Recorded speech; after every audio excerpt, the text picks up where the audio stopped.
HK. Patil ಅವರನ್ನ ಭೇಟಿಯಾದ doctor G Parameshwar dollars ಕಾಲೋನಿಯಲ್ಲಿರುವ ಎಚ್.ಕೆ. ಪಾಟೀಲ್ ಅವರ ನಿವಾಸ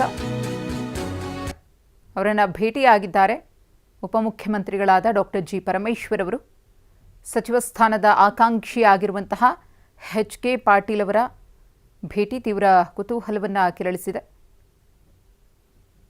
ಗಮನಿಸ್ತಾ ಇದ್ದೀರಿ, ಅವರು ಎಚ್.ಕೆ. ಪಾಟೀಲ್ ಅವರ ನಿವಾಸಕ್ಕೆ ಬರ್ತಾ ಇದ್ದ ಹಾಗೆ ಅವರನ್ನು ಪ್ರೀತಿಯಿಂದ ಬರಮಾಡಿಕೊಳ್ಳಲಾಗಿದೆ.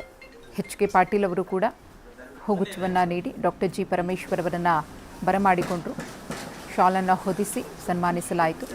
ಉಪಮುಖ್ಯಮಂತ್ರಿಗಳಾದ ನಂತರದಲ್ಲಿ ಮೊದಲ ಬಾರಿಗೆ ಅವರ ನಿವಾಸಕ್ಕೆ ಭೇಟಿ ಕೊಟ್ಟ ಕಾರಣದಿಂದಾಗಿ ಅವರಿಗೆ ಸನ್ಮಾನಿಸಲಾಗಿದೆ.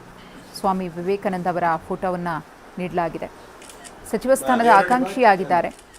ಅವರಿಗೆ ಸಚಿವ ಸ್ಥಾನವನ್ನು ಕೊಡಬೇಕು ಅನ್ನೋ ಆಗ್ರಹವೂ ಕೂಡ ಜೋರಾಗಿದೆ. ಹಿರಿಯರಿದ್ದಾರೆ.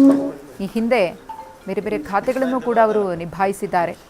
ಮುಂದೆ ಸಚಿವ ಸಂಪುಟ ವಿಸ್ತರಣೆಯ ಸಂದರ್ಭದಲ್ಲಿ ಎಚ್.ಕೆ. ಪಾಟೀಲ್ ಅವರಿಗೆ ಸಚಿವ ಸ್ಥಾನ ಯಾವುದೇ ಕಾರಣಕ್ಕೂ ಕೂಡ ತಪ್ಪಬಾರದು ಅಂತ ಹೇಳಿ ಅವರ ಬೆಂಬಲಿಗರು ಕೂಡ ಒತ್ತಡವನ್ನು ಹಾಕ್ತಿದ್ದಾರೆ. ಈ ಬೆಳವಣಿಗೆಗಳ ನಡುವೆ ಇದೀಗ ಡಾಕ್ಟರ್ ಜಿ ಪರಮೇಶ್ವರ್ ಅವರು ಎಚ್.ಕೆ. ಪಾಟೀಲ್ ಅವರನ್ನ ಭೇಟಿಯಾಗಿ ಅವರ ಜೊತೆಗೆ ಚರ್ಚಿಸಿದ್ದಾರೆ.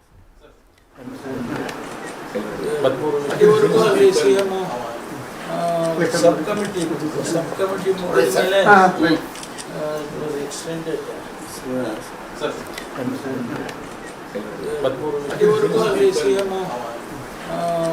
कमिटी